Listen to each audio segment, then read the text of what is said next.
This series of videos will teach you about the gut-brain mechanisms that regulate our food intake and energy balance. We'll also discuss how these mechanisms influence our body weight and our propensity for obesity. There are 3 learning objectives for this series of videos. This video will cover our third topic learning objective, which is to distinguish between homeostatic and non-homeostatic influences on energy balance.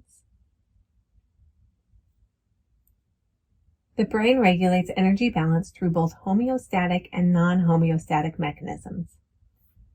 Homeostatic mechanisms are defined as those based on energy needs.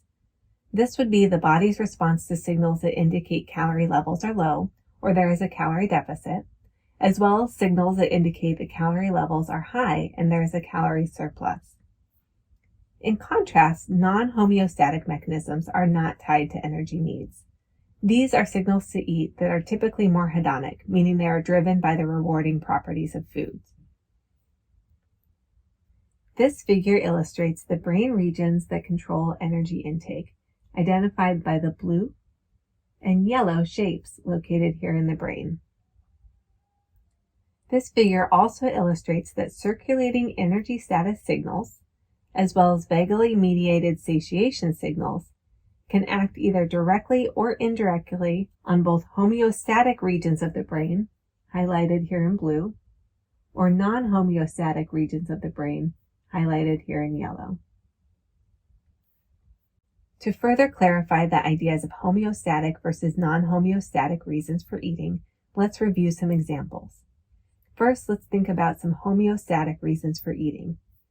Some examples are: it's been a long time since your last meal and you're feeling hungry.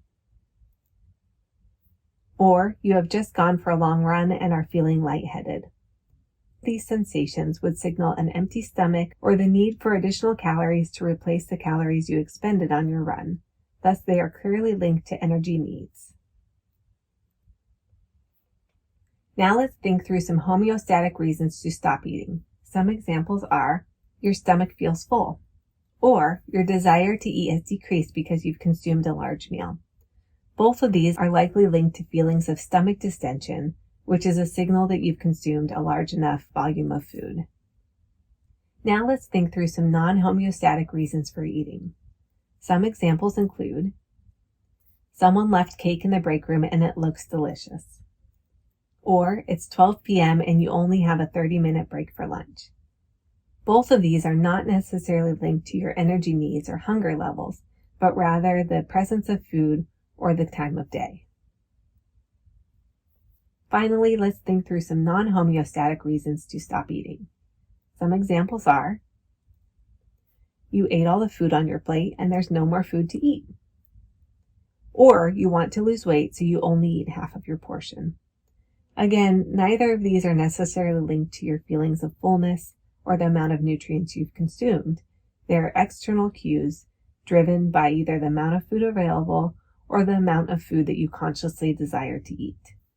So let's connect these ideas back to the previous videos in this series of lectures.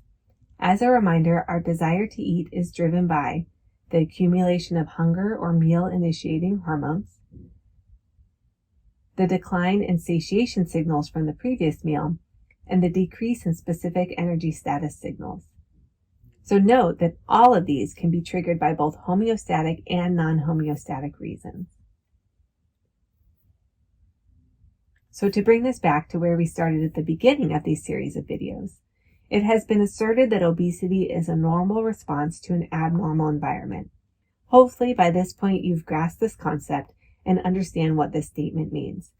As you've learned, humans evolved in environments where food was scarce or required large amounts of energy to secure through hunting and foraging and preparation once obtained.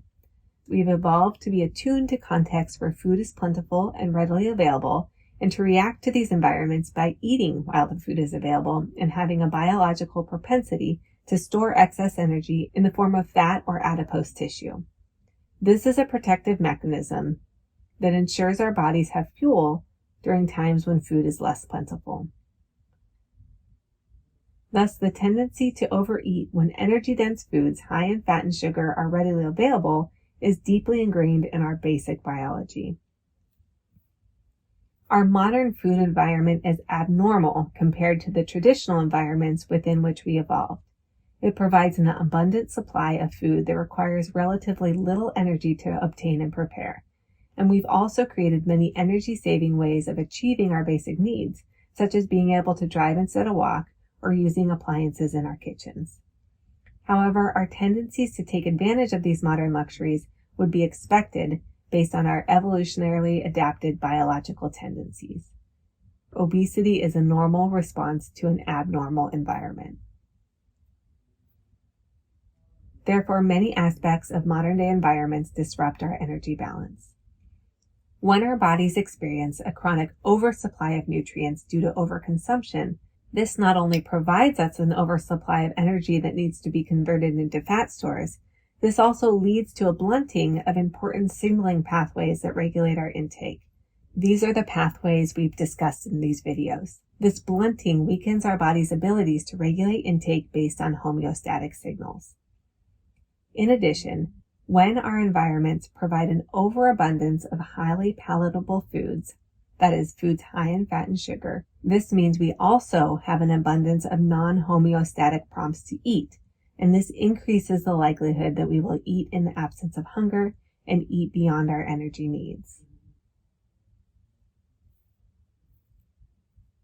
So let's pull all these ideas together and summarize what we learned in this video with some key takeaways. Food intake is regulated by mechanisms that are homeostatic and non-homeostatic.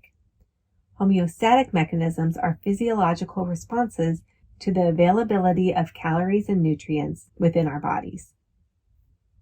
Non-homeostatic mechanisms are signals that are more responsive to the availability or quality of food, such as eating that is driven by the rewarding properties of food. Our current food environment provides many non-homeostatic cues to eat, which often override our homeostatic cues. This can lead to overconsumption and positive energy balance, which increases an individual's risk for gaining weight. Understanding these gut-brain mechanisms and how they affect energy balance is an important foundation for understanding how to modify our modern environments and our behaviors within these environments to promote healthy eating and activity patterns, lifestyles, and weight status. That's all for this video. Thank you for learning with me.